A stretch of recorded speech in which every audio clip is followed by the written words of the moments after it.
Hey everyone, Brendan Snyder here. How are you? Thank you so much for joining me for this edition of Random CDs, Random Facts. So this video here is really just about having some fun.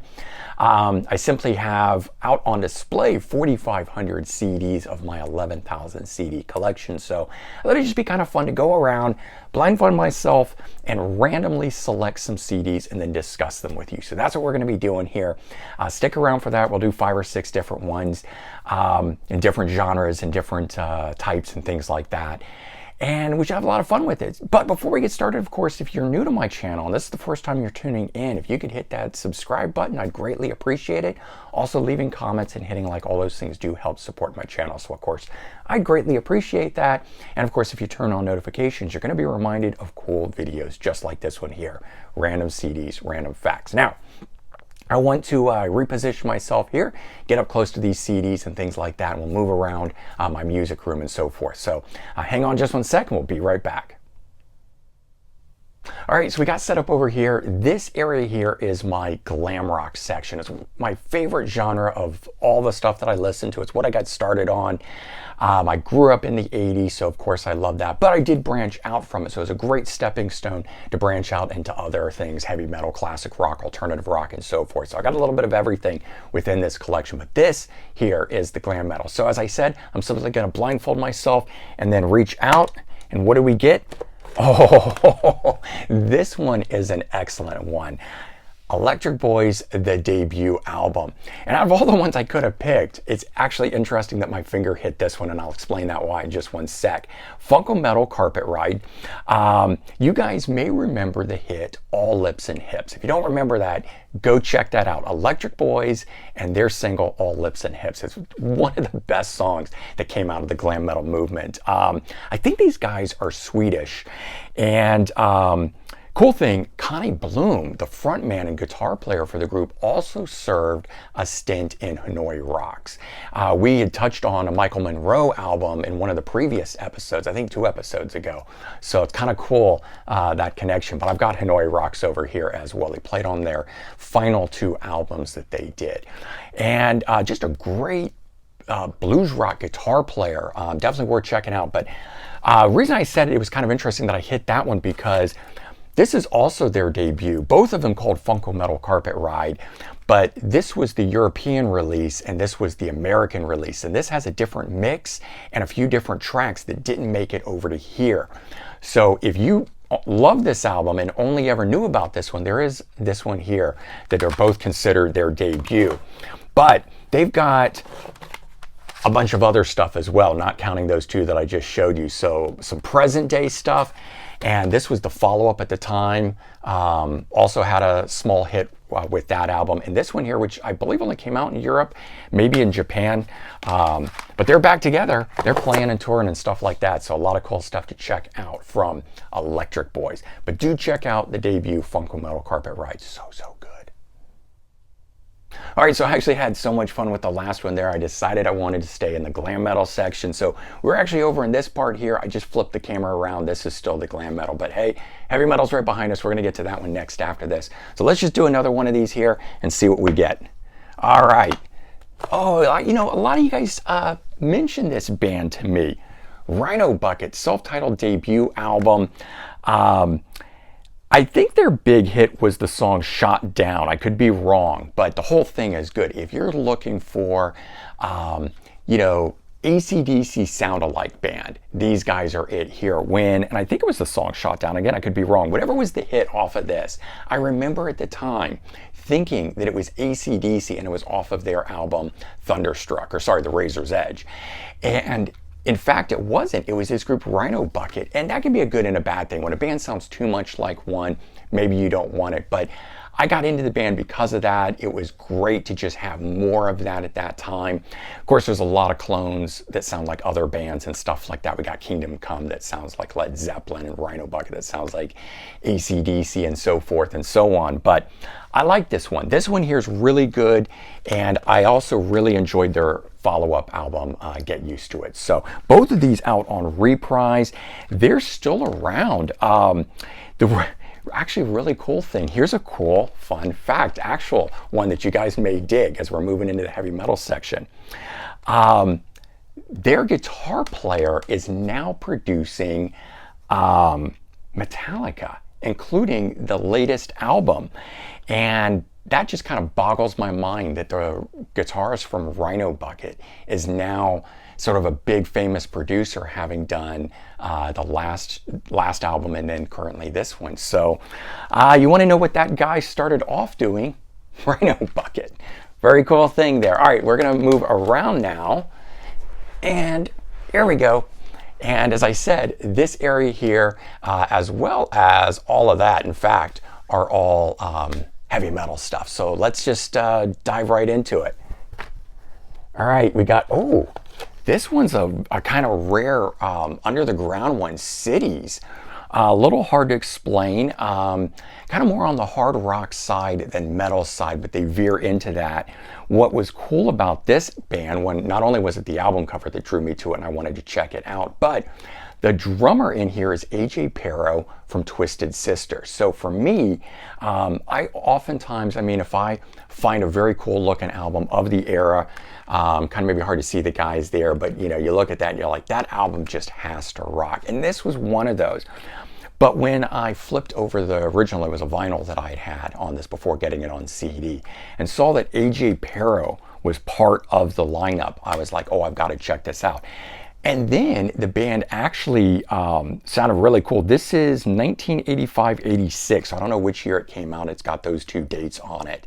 Right before he joined up with Twisted Sister. So very cool little beginning there for AJ Pero.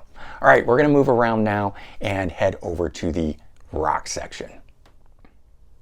Okay, so I'm reset up over here. I know it kind of all looks the same when I've zoomed in. That's actually why I start filming from far away, so you can get a feel for it. But this area here is straight up rock.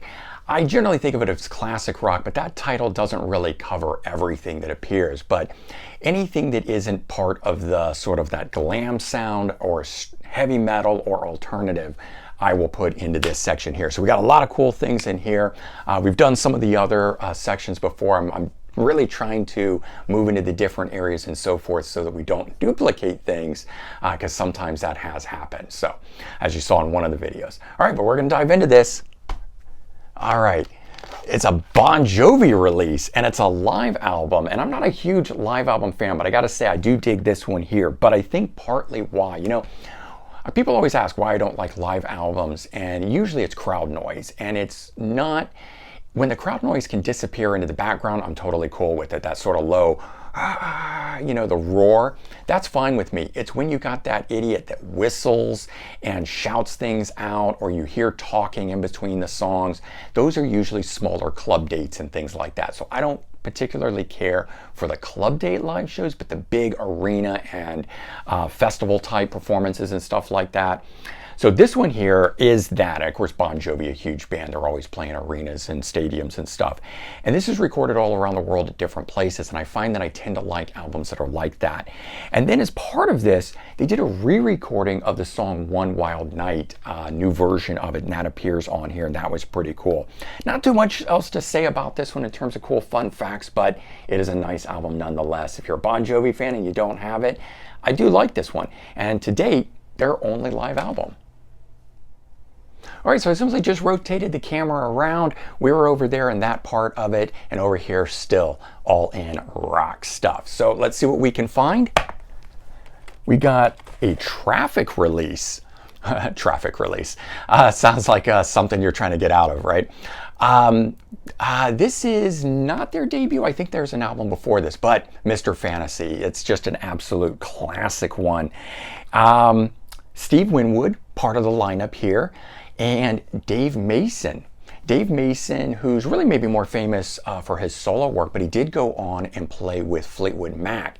Of course, with Steve Winwood, he had a very successful solo career.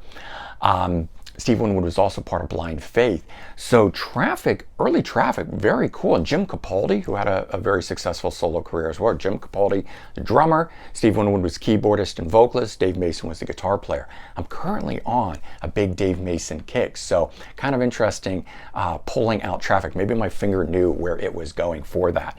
But I have to say, I'm not as big a fan of Traffic as I am of all of these guys solo. But then I came at it from a different perspective. As I said, grew up in the 80s, so I was hearing Steve Winwood hits and stuff like that, and I didn't even know he was part of a previous band. Dave Mason is a recent find, but I found him first in the 90s when he recorded the album Time with Fleetwood Mac. And not that I was a big fan of that at the time, but I was like, who's Dave Mason? Who's this guy that came in to replace Lindsey Buckingham? So that name always stuck in my head. In fact, I associated more with Fleetwood Mac than Traffic, and I know that's incorrect because he had more time in Traffic, but if you're not familiar with Dave Mason's solo, I highly, highly recommend checking some of his stuff out. I am absolutely falling in love with that stuff. But there we go. Traffic, Mr. Fantasy, and of course that being the classic song from them, Dear Mr. Fantasy, which is why I bought that album. So we're actually outside of the music room. You can see it there behind me, but this spot that I'm actually sitting in is actually my bedroom and a kind of hangout spot. I've also got CDs in here. This rack behind me has got 800 in it. I love to come over to this and pick things as well. So I thought, let's just do one more. Let's get a 6-1 in there. And so we're going to do one right off of this. Oh, an utter classic for me. And I know we already did 2 glam metal ones at the front, but Poison, Flesh and Blood. This probably kicked off my pure love of glam metal at the time when this came out. One of the very first albums that I bought in that era. You know, the actual first one was, we have to go way back for this to 87, but Def Leppard's Hysteria. I got that as a gift. I liked a lot of songs. My mom heard me talk about it. She bought that for me. The next one that I've bought for myself, first cassette I ever bought for myself, Guns N' Roses' Appetite for Destruction. And the thing that kicked off my music collecting a few years after that was Motley Crue's Dr. Feelgood. Once I bought that cassette, I was at the record store like every week going forward. But when this came out here, I had to have it. Cool thing about this cover is you can see that it's a little different than the other one that is out there. This one here having the blood dripping on it. They took this one right after it was done, before it had been cleaned off and everything, which I think makes for a far cooler album cover. And of course, Flesh and Blood, you would expect that. And I don't know who decided they had an issue with it, but partway through its release, they cleaned it up, photoshopped it, took the blood off of it. Maybe they even retook a new photo, who knows. And that's what was out there for a very long time. But this is the original album cover of it. And, you know, if you're a young person and not familiar with this album, this one is an utter fantastic album. I mean, yes, the second one is, you know, Open Up and Say Ah is the classic. But I love this album, and I'm sure it's just all nostalgia and the fact that I grew up on it, but I do. So there you go, cool Poison album there with the original album art on it. Topping us off, we start with glam metal, we finish with glam metal, why not? All right, do stick around for a photo that shows all of these at the end, and you can stare at them a little bit more and write down any titles that you want to check out. Have a good one, take care, and I'll talk to you soon. Bye-bye, everyone.